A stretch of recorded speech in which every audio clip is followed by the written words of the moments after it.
ഡൽഹി മുഖ്യമന്ത്രി അരവിന്ദ് കെജ്രിവാളിന് നേരെ ആക്രമണം. മുൻ മുഖ്യമന്ത്രി അരവിന്ദ് കെജ്രിവാളിന് നേരെയാണ് ആക്രമണം ഉണ്ടായിരിക്കുന്നത്. ഗ്രേറ്റർ ഡൽഹിയിൽ പദയാത്രയ്ക്കിടെ കെജ്രിവാളിൻ്റെ ശരീരത്തേക്ക് പ്രത്യേക ദ്രാവകം തളിക്കുകയായിരുന്നു.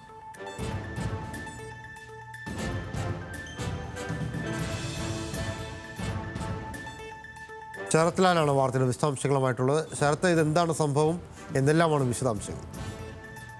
ലാൽകൃഷ്ണ, ഗ്രേറ്റർ കൈലാസിലെ പദയാത്രക്കിടയിലാണ് ഒരു വ്യക്തി കെജ്രിവാൾ കൈ കൊടുത്തുകൊണ്ടിരിക്കുമ്പോൾ കയ്യിൽ കരുതുന്ന മലിനജലം എന്നാണ് പോലീസ് പറയുന്നത് മുഖത്തേക്ക് ഒഴിച്ചത്.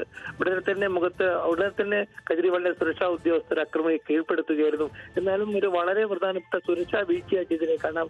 കെജ്രിവാൾ ഡൽഹി മുൻ മുഖ്യമന്ത്രിയാണ്, അതേപോലെ തന്നെ അദ്ദേഹം ആം ആദ്മി പാർട്ടിയുടെ ദേശീയ കൺവീനർ കൂടിയാണ്. അദ്ദേഹത്തിന് നേരെയാണ് പദയാത്രക്കിടെ ഇത്ര ഒരു ആക്രമണം നടന്നത്.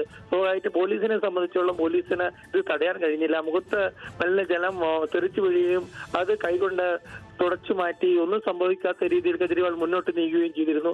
എന്നാൽ തുടർന്ന് പോലീസ് എത്തുകയും ആംബുലൻസ് എത്തുകയും പരിശോധന നടത്തി വല്ല വിഷദ്രാവകമാണോ എന്ന കാര്യത്തിൽ പരിശോധന നടത്തുന്നുണ്ട്. പ്രാഥമികമായിട്ട് പറഞ്ഞ മലിനജലമാണ് ഒഴിച്ചിരിക്കുന്നത് എന്നാണ് പ്രാഥമിക പോലീസ് നിയമനം. ഏതായാലും യാതൊരുവിധ പരിക്കും അല്ലെങ്കിൽ യാതൊരുവിധ പൊള്ളലോ അങ്ങനെ പരിക്കോ ഒന്നും കെജ്രിവാളിന് മുഖത്ത് സംഭവിച്ചിട്ടില്ല. ഏതായാലും മുഖത്തേക്ക് മലിനജലം വന്നു എന്നുള്ള കാര്യത്തിൽ ഒരു സംശയമില്ല. കെജ്രിവാൾ ദൃശ്യങ്ങളിൽ തന്നെ നമുക്ക് കാണാം, കെജ്രിവാൾ അത് തുടക്കുകയാണ് കൈകൊണ്ട്.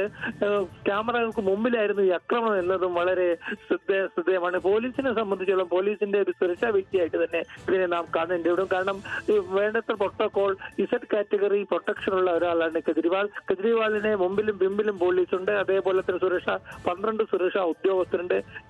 ഇവരെയൊക്കെ മറികടന്നാണ് അക്രമി കൈ കൊടുക്കുമ്പോൾ, അതായത് പദയാത്രക്കിടെ ജനങ്ങളോട് കൈ കെടുക്കുമ്പോൾ ജനക്കൂട്ടിൽ നിന്ന് മലിനജലം മുഖത്തേക്ക് ഒഴിച്ചത്. ലാൽകൃഷ്ണ.